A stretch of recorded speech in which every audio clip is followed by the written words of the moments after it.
찬송가 가사의 맨 마지막 후렴 부분에 이전보다 더욱 사랑한다고 하는 고백이 있습니다. 여러분 어떻습니까? 전보다 정말 지금 주님을 더 사랑합니까? 아니면 세월이 가면서 점점 사랑이 희미해지고 약해지고 있는 것은 아닌가요? 한번 내 모습을 좀 돌아보는 시간이 되었으면 좋겠습니다. 오늘 디모데후서 2장 1절로 13절 말씀을 우리가 봉독을 했습니다. 사도 바울이 디모데에게 로마의 마메틴 감옥에서 순교를 앞두고 편지를 보내면서 몇 가지 권면들을 하고 있습니다. 근데 오늘 본문에도 바울이 믿음의 아들 또 제자인 디모데에게 이렇게 권면을 합니다.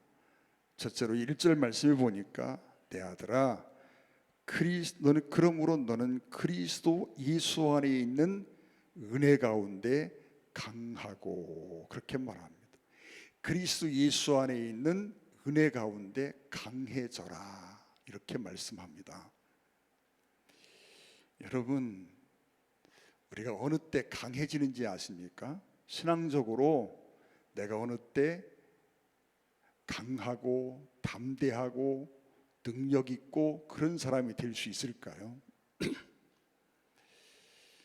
여러분, 어떤 사람이 하나님이 주신 어떤 사명을 기쁨으로 감당하고 있다면, 즐겁게 그 사역을 하고 있다면 그는 분명히 행복한 사람이고 강한 크리스찬임에 틀림이 없습니다. 어떤 사람이 막 특별한 능력을 나타내서 기적을 만들고 어떤 역사를 이뤄내고, 이게 강하다는 의미가 아니고, 우리가 신앙생활 하면서 신앙생활에 행복하고 신앙생활에 힘이 있고 또 우리가 하는 사역에 기쁨이 있고 그 사역을 즐거이 할 수 있다면 그 사람은 강한 크리스찬이라, 이렇게 말할 수 있습니다. 여러분, 제가 목회를 오랜 시간 이렇게 해왔어요. 벌써 수십 년 목회가 세월이 흘렀습니다. 여러분, 지난 시간들을 이렇게 돌아보면서 생각합니다. 어느 때 내가 목회가 행복하고 어느 때 목회가 어렵고 힘들었던가 하는 생각을 해봅니다. 여러분, 제가 목회하면서 가장 행복했던 시기는 중리동 태양의 집에서 살던 때인 것 같습니다. 그때 사는 게 참 힘들고 어렵거든요. 화장실도 없어서 남의 집 화장실을 빌려 써야 되는 처지이고, 여러분 그런 말씀 드렸지요. 낮에야 소변을 어디 가서 대변이고 소변이고 해결을 하지만 한밤중에 남의 집 화장실을 빌려 쓰는 입장에서 여러분, 이게 볼일을 보러 가는 게 보통 힘든 일이 아닙니다. 집에서 나와가지고요 걷다 터미널까지 간 적도 있습니다. 그런데 그 시절이 가장 행복했습니다. 왜냐, 그 시절은요 우리 안장로님도 계시고 계신데 우리 청년들하고 학생들하고 농구도 같이 하고 철렵도 다니고 운동장 뛰어다니고, 여러분 가진 것도 없고 삶의 환경은 열악하고 힘든데 그래도 돌아보면 그때가 가장 행복하고 그때가 가장 내 목회의 전성기다 하는 생각을 해보게 됩니다. 여러분, 로마서 1장에 보면 내가 은혜와 사도의 직분을 받았다라고 하는 바울의 고백이 나옵니다. 은혜와 직분은 늘 같이 가야 합니다. 여러분, 은혜를 받고 직분을 받았습니다. 그래서 은혜가 있고 직분이 있으면 행복한 사람입니다. 그런데 처음에 은혜를 받고 직분을 받았습니다. 근데 어느 정도 시간이 흘러가면서 사람이 은혜는 다 까먹었습니다. 그런데 직분은 남아 있습니다. 여러분, 은혜는 다 떨어졌는데 여전히 나는 장로고, 은혜는 다 떨어졌는데 여전히 나는 권사고, 은혜는 다 까먹었는데 나는 여전히 목회자입니다. 여러분, 그때 우리의 삶에 고난이 옵니다. 여러분, 외적인 고난이 아니라 내부의 큰 고난이 옵니다. 여러분, 은혜가 떨어지면요, 사역이 힘들어집니다. 여러분, 돈이 없고 환경이 열악해서 힘든 게 아니라 은혜가 떨어지고 나면 목회하는 게 재미가 없습니다. 은혜가 떨어지고 나면 사역이 너무너무 힘들고 괴롭고 고통스러운 일이 돼버립니다. 여러분, 환경적으로는 참 좋아졌는데 은혜가 떨어지면 괴롭습니다.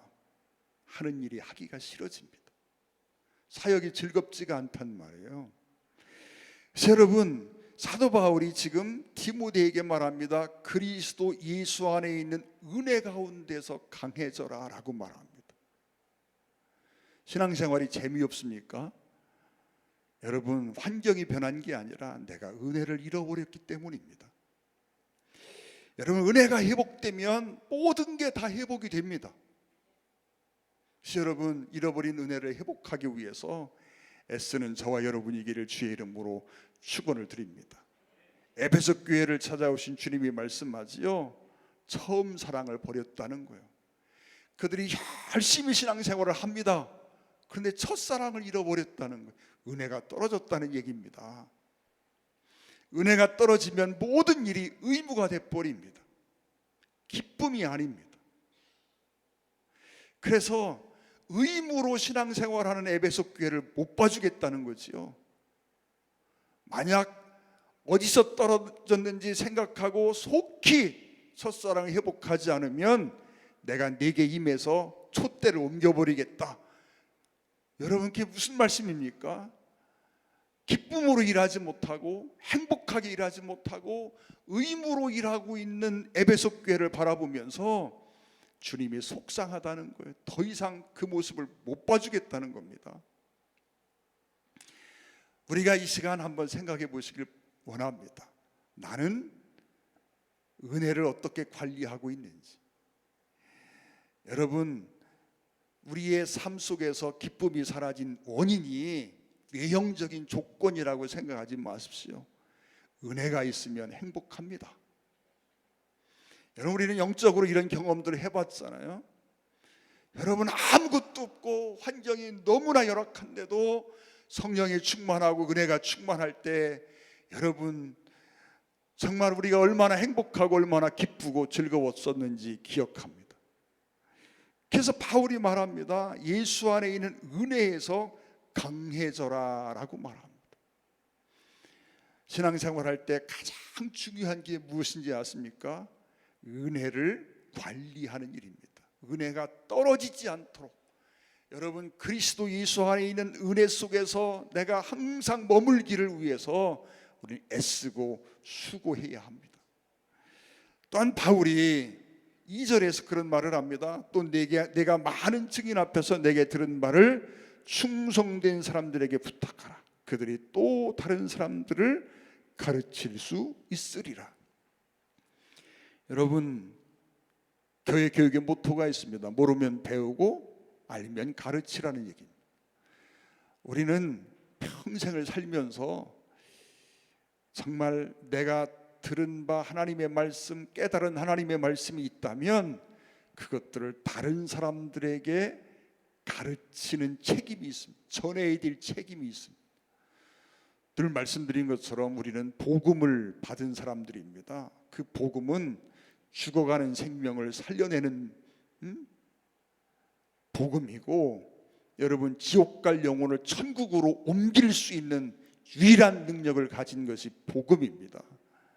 수많은 영혼들이 지옥을 향해 가고 있을 때 여러분, 그 지옥을 향해 가는 그 사람들에게 지옥을 벗어나서 영원한 천국을 누릴 수 있도록 해줄 수 있는 유일한 여러분 해결책이 있다면 복음입니다. 그 복음 외에는 다른 길이 없습니다. 또 그 복음은 완벽하게 그 일을 처리할 수 있는 능력이 복음 안에 있습니다. 그래서 여러분, 우리는 이 복음을 간직하고 있다. 여러분, 이건 죄입니다. 내 속에 이 복음이 있으면 우리는 반드시 전해야 합니다. 지난 시간도 말씀드렸습니다. 여러분, 믿지 않는 사람이 앞에 있을 때 설레임과 부담이 있어야 된다고. 여러분, 우리가 그들에게 대해서 설레임과 부담이 없다면 우리는 무엇인가 영적으로 병들어 있다라고 하는 증거입니다. 또 여러분 3절에 보면 그렇게 말씀합니다. 너는 그리스도 예수의 좋은 병사로 나와 함께 고난을 받으라. 병사로 복무하는 자는 자기 생활에 얽매이는 자가 하나도 없나니 이는 병사로 모집하는 자를 기쁘게 하려 함이라. 사도 바울이 디모데에게 또 말씀하기를 너는 나와 함께 고난을 받으라 라고 말합니다. 좋은 병사로, 예수의 좋은 병사로 나와 함께 고난을 받으라. 여러분, 지난 1장을 강의하면서 이 고난의 의미가 무엇인지를 우리가 살펴봤습니다. 바울이 지금 로마의 감옥에 있고 이 편지를 쓰고 나서 얼마 있다가 순교합니다. 칼에 목이 잘려서 효시형을 당합니다. 또 여러분, 바울이 효시형을 당하고 디모데는 다시 감옥에서 석방되어 에베소로 돌아왔지만 에베소에서 사역을 하다가 이교도들에게 몽둥이로 맞아 죽습니다. 순교를 당하는 거지요. 여러분, 고난의 의미가 뭔지를 우리가 생각해 봤어요. 그래서 바울은요, 믿음의 아들, 가장 사랑하는 제자이고 그런 디모데에게 편지를 쓰면서, 그 감옥 안에서 편지를 쓰면서 1장에서도 8절에 그렇게 말씀했습니다. 하나님의 능력을 따라 복음과 함께 고난을 받으라 그랬어요. 오늘 2장에서도 너는 그리스도 예수의 좋은 병사로 나와 함께 고난을 받으라 라고 말씀합니다. 3장에서도 말합니다.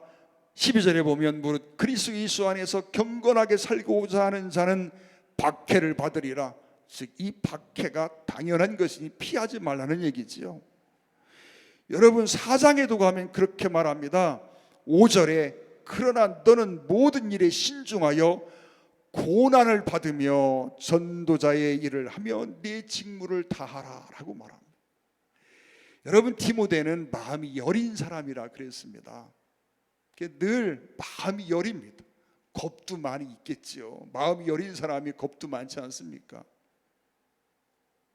여성성이 많은 사람이 디모데였고 디도는 남성성이 강한 사람이라 그랬어요. 그런데 시시각각으로 위협이 다가옵니다.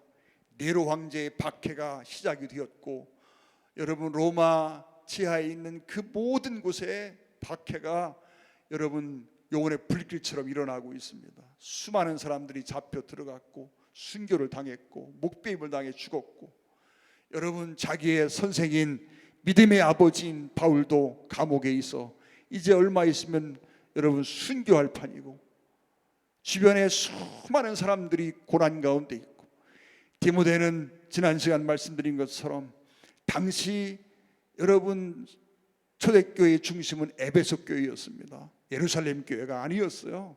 에베소 교회입니다. 가장 중요한 교회였죠. 이 가장 크고 중요하고 중심이 되는 교회의 담임 목사가 디모데입니다. 그러면 여러분 기독교 박해가 일어날 때 가장 위험한 자리가 어디입니까? 에베소 교회의 담임 목사 자리입니다. 여러분 그렇게 위험한 상황입니다. 시시각각으로 박해가 밀려오고 고난이 뻔히 보이는 그런 상황입니다. 그런 상황 속에 디모데가 두려워하고 있습니다. 그런데 그런 디모데를 향하여 사도 바울이 말합니다. 1장에서도 2장에서도 3장에서도 마지막 4장에서도 고난을 받으라고 말합니다. 고난을 피하지 말라는 겁니다. 그러면서 뭐라고 말씀합니까? 그리스도 예수의 좋은 군사로라는 표현을 쓰고 있습니다. 그리스도 예수의 좋은 병사로. 여러분 우리는 십자가의 군병이라고 말합니다. 군인이라는 거죠. 영적인 군인이라는 거예요. 그러므로 그리스도와 함께 고난을 받는 사람이 되라고 디모데에게 권면을 하고 있습니다. 사랑하는 성도 여러분, 예수 믿으면서 우리가 신앙생활 하면서 받는 고난이 뭐가 있을까요? 여러분은 어떻습니까? 신앙생활 하면서 어떤 고난이 여러분 삶 속에 있습니까? 때로는 조그만 어려움들이 있겠지요. 그러나 여러분, 우리가 지금 현재에서 신앙생활 하면서 예수 믿는 것 때문에 목숨 걸 일은 별로 없습니다. 그렇지 않습니까? 그러니까 이 당시는 그렇지 않았습니다. 그런데 여러분, 지금 예수 믿는 것 때문에 목숨 걸 일은 없는 것 같아도, 그러나 목숨을 거는 마음으로 해야 할 일들은 있다는 얘기입니다. 여러분, 초대교회의 바울이나 디모데가 목숨을 걸고 고난을 취하며 사역을 감당했던 것처럼 그와 같은 각오로 해야 될 일들은 우리에게 있다는 얘기입니다. 여러분, 아무리 힘들어도 여러분 이 직무를 피하지 않기를 주의 이름으로 축원을 드립니다.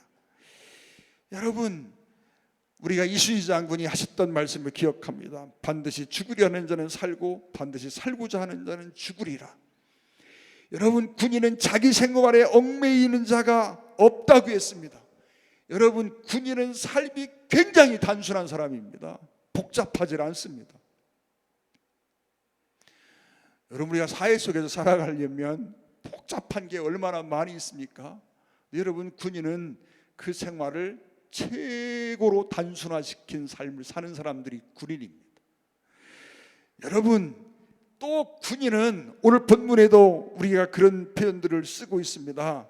병사로 모집한 자를 기쁘게 하는 삶을 이야기하고 있어요. 여러분, 군인의 직무입니다. 우리는 예수의 군사로 부름을 받았다 그랬습니다. 그러면 우리는 누구의 기쁨을 위해서 사는 사람입니까? 주님의 기쁨을 위해서 사는 자라고 하는 사실입니다.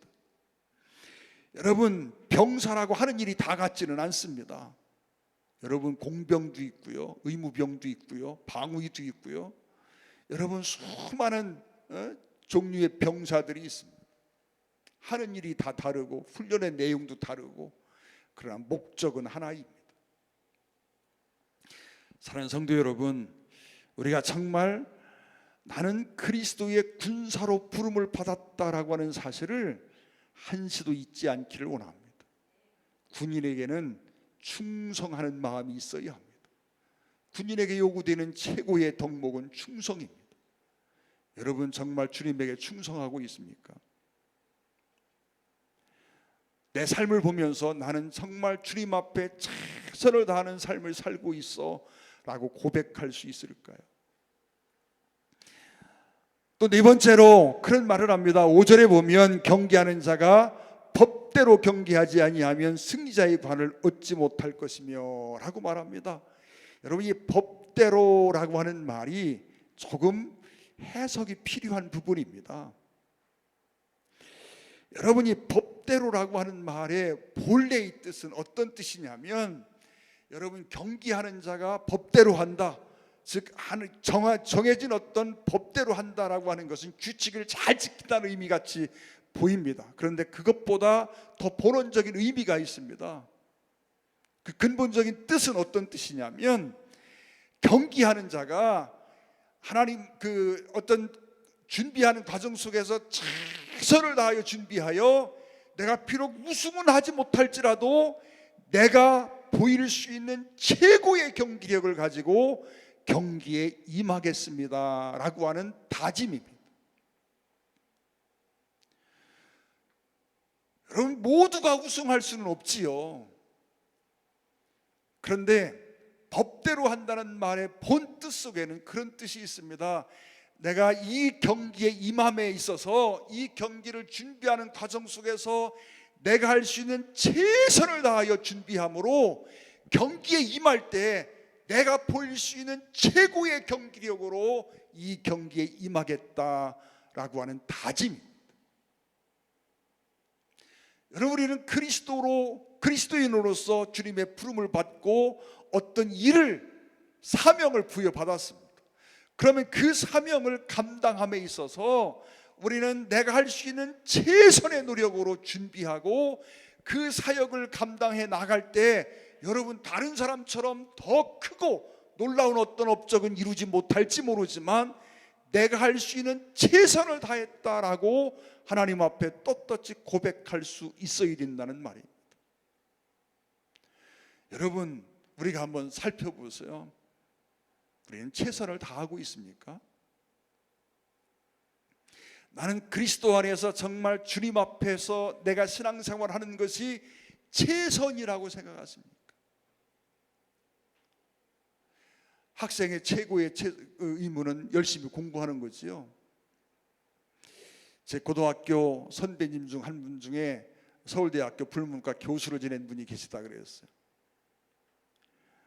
그 교수님 친구분이 내 고등학교 때 은사 국어 선생님이셨어요.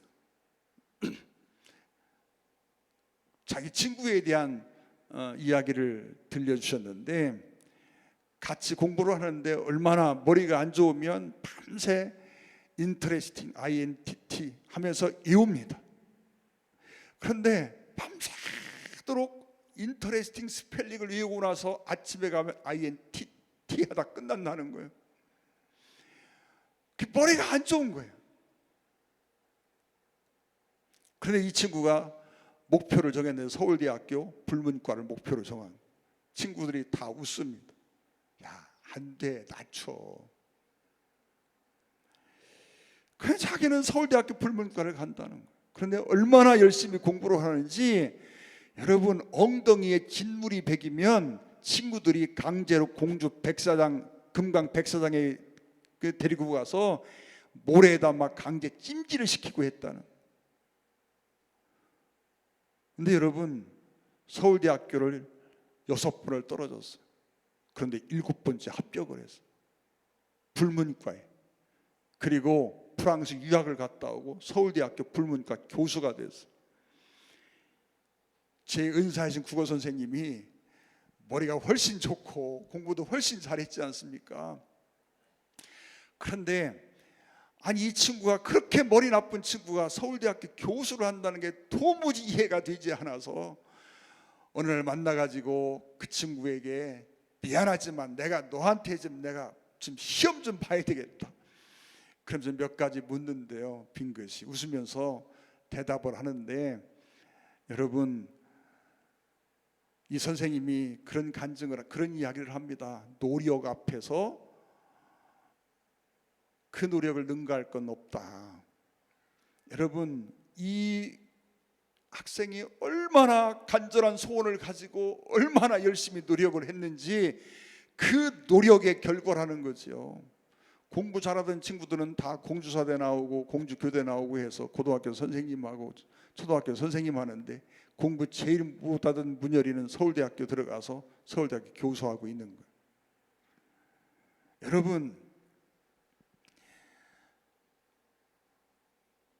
우리가 그리스도인으로서 신앙생활하면서 법대로 한다라고 하는 것은요, 하나님 앞에 내가 최선의 노력을 해서 최고의 경기력으로 그 경주에 임하겠다라고 하는 언약이고 약속입니다. 여러분, 우리는 주님을 섬기기 위해서 어떤 노력을 하고 있고 어떤 준비를 하고 있고 어떻게 나를 훈련시키고 있는지를 살펴봐야 합니다. 또 여러분, 2장 6절에 보면 수고하는 농부가 곡식을 먼저 받는 것이 마땅하다라고 말합니다. 수고하는 농부가 되라고 말씀하고 있어요. 농부의 최고의 덕목은 성실과 인내입니다. 제가 이 말씀을 준비하면서요, 요 화단에다가 고추를 몇 포기 심었어요. 근데 전부 풀밭이 돼버렸어요. 핑계는 있지요. 핑계는 있는데 조금만 관심을 기울이고 수고하면 말끔하고 깨끗한 밭이 될 수 있는데, 조금 게으름을 피웠더니 어느 순간 풀밭이 돼버리고 말았어요. 여러분, 농부는요, 성실하고 부지런하고 인내하지 않으면 안 됩니다. 우리가 그리스도의 일꾼이라면 당연히 이러한 성실함이 있어야 합니다. 여러분, 하나님의 일을 함에 있어서, 하나님을 섬김에 있어서 어떤 성실함으로 우리가 하나님을 섬기는지를 살펴보십시오. 여러분, 나는 신앙생활을 성실히 하고 있다고 하나님 앞에 고백할 수 있습니까? 지금 사도 바울이 디모데에게, 믿음의 아들 디모데에게 그런 권면들을 하고 있습니다. 은혜 안에 강해져라. 은혜 떨어지면 안 된다는 거지요. 은혜 안에 강해져라. 좋은 교사가 되어라. 좋은 병사가 되어라. 그리고 최선을 다하여 준비하여 정말 하나님의 일을 감당함에 있어서 부족함이 없이 하라고 권면하고 있고, 또 성실과 인내로 사역을 하라고 말씀하고 있습니다. 여러분, 달란트 비유 중에서 주님이 하시는 말씀이 있습니다. 악하고 게으른 종이라는 표현을 쓰고 있습니다. 여러분, 하나님이 우리를 책망하실 때 가장 두려운 책망이 하나 있습니다. 그것은 게으름이라고 하는 것입니다. 여러분, 영적으로도 게으르게 되면 아무것도 안 됩니다. 여러분, 기도하는데 얼마나 성실하십니까? 말씀을 보는데 얼마나 성실하십니까? 예배하는데 얼마나 성실하십니까? 여러분, 우리가 주님 앞에서 신앙생활하는 모든 부분 속에서 나는 어떤 성실함으로 신앙생활에 임하고 있습니까? 잠언 24장 30절 말씀해 보니까 내가 게으른 자의 밭과 지혜 없는 자의 포도원을 지나며 본즉 가시덤불이 그 전부에 퍼졌으며 그 지면이 거친 풀로 덮였고 돌담이 무너져 있기로. 내가 보고 생각이 깊었고 내가 보고 훈계를 받았노라. 내가 좀 더 자자 좀 더 졸자 손을 모으고 좀 더 누워있자 하니 빈궁이 강도같이 오며 내 곤핍이 군사같이 이르리라. 여러분, 어느 날 게으른 자의 포도원을 이렇게, 게으른 사람이 하나 있는데 그 사람의 포도원을 지나면서 보니까 가시덤불이 그 전부에 퍼졌고 그 지면이 거친 풀로 덮였고 돌담은 무너져 있더라. 그걸 내가 보고 생각이 깊었고 내가 보고 훈계를 받았노라. 자기가 그 모습을 보고 깨달은 게 있다는 거죠. 내가 좀 더 자자 좀 더 졸자 손을 모으고 좀 더 누워있자 하니 내 빈궁이 강도같이 오며 내 곤핍이 군사같이 이르리라. 여러분, 육신적인 부분도 마찬가지지만 영적인 부분도 마찬가지입니다. 예전에 시골에 가면 논에 벼를 심어 놓습니다. 게으른 사람의 논은 한눈에 표시가 납니다. 여러분, 피라는 게 있어요. 피. 꼭 그 자랄 때는 벼와 똑같은 모습을 하고 있는데 이삭이 나오면 여러분, 벼 이삭이 나오는 것이 아니라 피라고 하는 그 잡풀이 나옵니다. 여러분, 게으른 사람의 논을 보면 피가 가득 찹니다. 근데 여러분, 그게 악순환입니다. 그 피가 가득했던 논이 내년 가면 더 많은 피가 생겨나는 거지요. 여러분, 우리가 조그만한 텃밭 하나를 갖고도요, 조금만 게으르면 금세 풀밭이 돼버리고 가시밭이 돼버립니다. 영적인 터전이 똑같다라고 하는 것입니다. 내가 조금만 게으름을 피우면, 조금 한눈을 팔면 그와 같이 된다는 거예요. 여러분, 스스로 영적으로 부지런하다고 생각할 수 있습니까? 성실하다고 하나님 앞에 고백할 수 있을까요? 내가 기도해야 될 시간에 좀 더 자자, 좀 더 눕자, 조금만 더, 5분만 더 하면서 누워있는 것이 내 모습은 아닐까요? 제가 대학을 다닐 때 새벽 기도를 작정을 하고 새벽 기도를 가려고 이제 시계를 맞춰 놓습니다. 그러면 어김없이 시계 종이 울리면, 여러분, 예전에는 따르릉 하고 종이 울리는 자명종 시계가 있었습니다. 아니, 눈 떠보면 시계가 안 울렸어요. 아, 이놈의 시계가 왜 안 울렸어? 보니까 시계가 울렸는데 내가 눌러놓고 잔 거예요. 그 꼴을 몇 번 다 하고 나서 다음에는 시계를 선반 위에 올려놓습니다. 왜요? 머리맡에 놓으면 틀림없이 끄고 또 자는 거예요. 선반 위에 올려놓은 자명종도 끄고 돌아와서 또 자는 거예요. 그 시계를 2개, 3개 만들어서 숨겨놓습니다. 여러분, 시계 자명종 울리는 소리 듣고 그거 찾아서 끄다가 일어납니다. 여러분, 20대에 새벽기도 가는 게 쉬운 일이 아니잖아요. 좀 더 자고 싶고 5분만 더라고 하는 말이요, 실감이 납니다. 여러분, 그런데 우리가 한 번 게으름을 피우면요, 2번 게으름을 피우면 한두 끝도 없어집니다. 그 잠깐 게으름을 피우는 순간에 밭은 그만 풀밭이 되고 가시덤불 더미가 덮여버리고 맙니다. 그러면요, 그걸 다시 캐내는 게 얼마나 어려운지 모릅니다. 여러분, 풀이 적을 때는 캘만 합니다. 그 숲을 이루고 나면 그 캐내는 게 보통 힘든 게 아닙니다.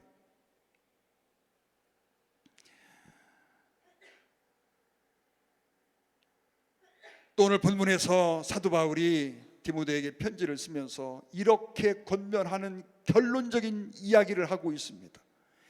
10절 말씀 한번 보겠습니다. 그러므로 내가 택함 받은 자들을 위하여 모든 것을 참음은 그들도 그리스도 예수 안에 있는 구원을 영원한 영광과 함께 받게 하려 함이라. 여러분, 예전에 외국에 노동자로 나간 많은 분들이 계십니다. 근데 지금은 외국의 많은 어려운 나라에서 우리나라로 이렇게 일을 하러 옵니다. 필리핀에서도 오고, 저 미얀마에서도 오고, 베트남에서도 오고. 근데 그들이 가족과 1년 동안 떨어져 있고, 2년을 떨어져 있고, 3년을 떨어져 있고, 보니까 신혼초인데 여러분, 그 아이 난 거, 그 귀여운 얼굴 보다가 정말 그 아이 떼놓고 2년 3년을 여기 와서 일을 하고 그런 모습들을 봅니다. 왜 그렇게 합니까? 지금 비록 고생하고 힘들지만 내가 정말 이렇게 준비해서 잘 살아보고자 하는 욕구 때문이 아닙니까? 그런 소망을 품고 와 일을 하고 있습니다. 여러분, 우리의 소망은 어디에 있습니까? 우리가 기억해야 되는 게 있습니다. 어느 날 주님이 부르시면 우리는 다 놓고 가야 합니다. 이 땅은 영원한 것이 아무것도 없습니다. 여러분, 내가 아무리 많은 걸 가지고 있어도 어느 날 주님이 부르시면 가야 합니다.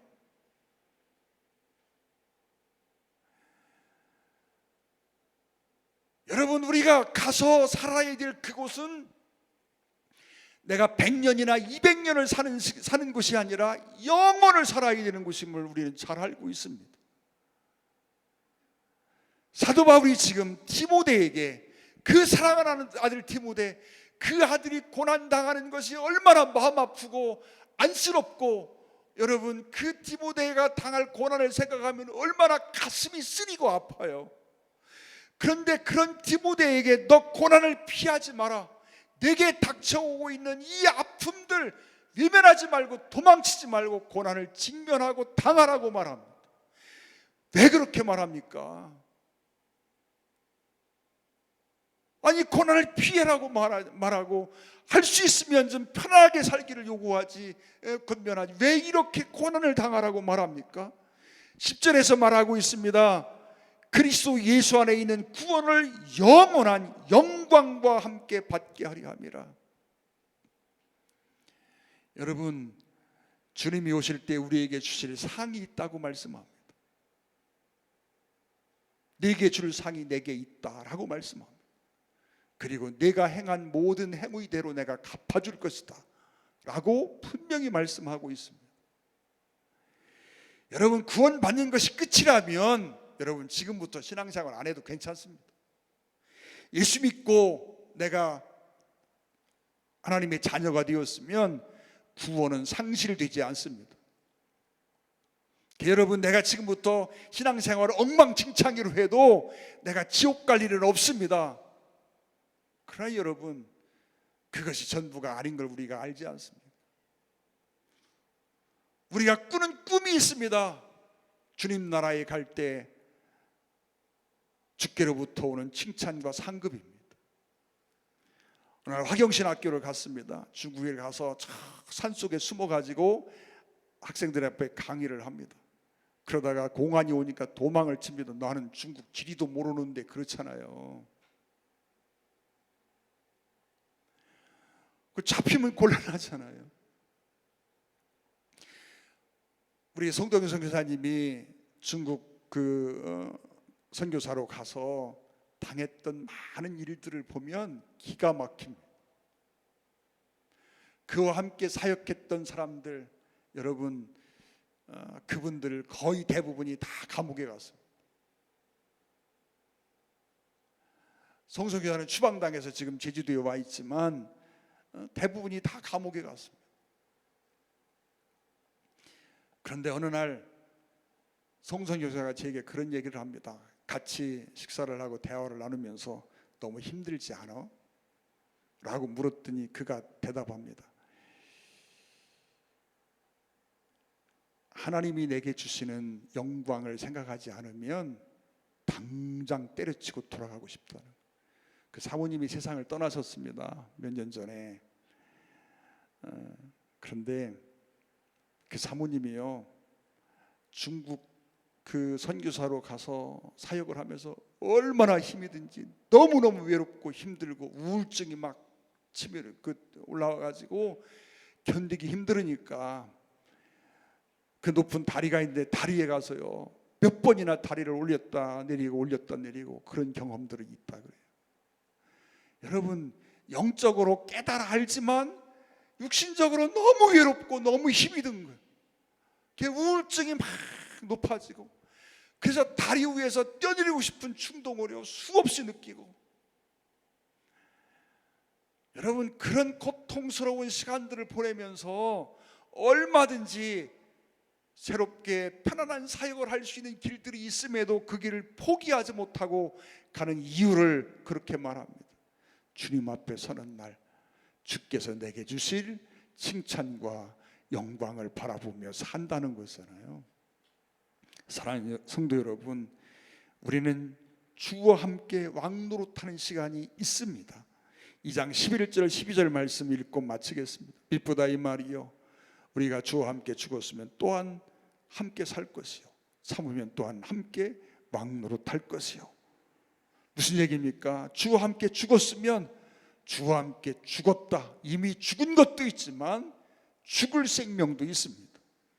또한 함께 참으면 또한 함께 왕노릇할 것이다. 지금 내 앞에 닥쳐오고 있는 이 물밀듯 쓰나미처럼 밀려오는 고난 두려워하지 말고 직면하고, 그리고 죽을지언정 피하지 말라고 말씀하고 있습니다. 왜요? 주님이 오시는 날 주께서 내게 주실 영광이 있다는 겁니다. 그러면서 그 영광을 바라보고 오늘을 참고 견디고 이기라고 권면하고 있습니다. 사랑하는 성도 여러분, 디모데에게 주셨던 바울의 권면, 가장 아끼고 가장 사랑하고 가장 애틋하고, 그 디모데를 생각하면요 가슴이 뭉클해지고, 그런 사도 바울이 그 안타까워하는 마음 왜 없겠습니까? 그 아픈 마음을 가지고도 디모데에게 이런 권면들을 하고 있습니다. 이 권면이 디모데에게 주는 권면이 아니라 오늘 내게 주는 권면으로 받아들이시고, 정말 우리가 신앙생활을 다시 한번 점검하고 돌아보고 새롭게 하는 그런 기회가 됐으면 좋겠습니다. 기도하겠습니다. 사랑하는 아버지 하나님, 감사합니다. 오늘 이 시간 디모데에게 주시는, 바울을 통해 주시는 권면을 들었습니다. 바울의 권면이기에 앞서 하나님의 권면인 줄로 믿습니다. 바울의 기대에 앞서 하나님의 기대인 줄로 믿습니다. 주님, 고난이 쓰나미처럼 밀려오고 있는 현실 속에서 두려울 수밖에 없고 떨릴 수밖에 없지만 그래도 믿음으로 그 두려움을 이기고 그 고난에 직면하라 하는 바울의 권면 우리가 새겨듣게 하여 주옵소서. 우리 삶에 정말 주님을 위해서 내가 할 수 있는 일이 무엇인지 최선을 다할 수 있는 우리 모두가 되게 하여 주옵소서. 그래야 주님 오시는 날 착하고 충성된 종아, 내가 적은 일에 충성하였으니 내 주인의 즐거움에 참여할지어다 하나님의 음성을 듣게 하여 주옵소서. 예수님의 이름으로 간절히 기도 올리옵나이다. 아멘. 찬양 드리시겠습니다.